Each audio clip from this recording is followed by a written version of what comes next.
Just want to tell people out there who are believing in certain things that religion tells them and don't have a relationship with God. And religion says, when you feel this terrible guilt that we are applying to you through our sermons and messages and books, that's conviction. That's the Holy Spirit convicting you. Well, that's just a lie, because your Father's not convicting you. They convict you. They try to convict you, sentence you to jail, and then keep you there with their rules and regulations and their demands and requirements to show up, to tithe, to volunteer. It's all coercion.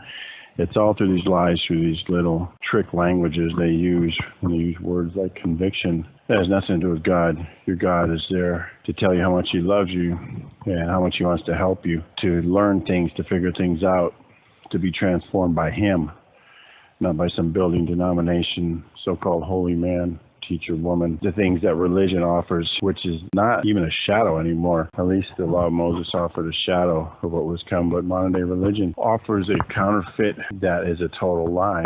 It's instead of a $100 bill, and you get a $100 debt. There's not even a promise of anything. There's just simply this big shadow of guilt over you that haunts you, that you can never live up to, but yet somehow that is conveyed to you that that's your motivation, this impossible thing that you can never do. Because they'll admit, oh yeah, you can never do it.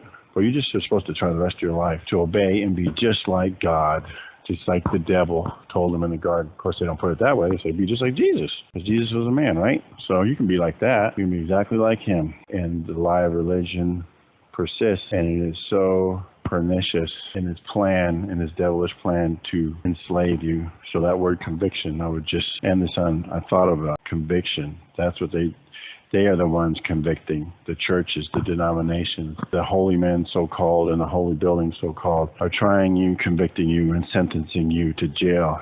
Don't believe them.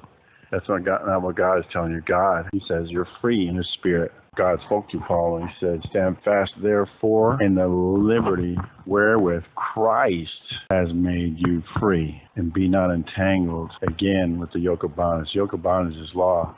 Yoke of bondage is religion. Yoke of bondage is traditions of men. Beware lest any man spoil you through philosophy and vain deceit, after the tradition of man, after the rudiments of the world, and not after Christ. For in Him dwells all the fullness of Godhead body.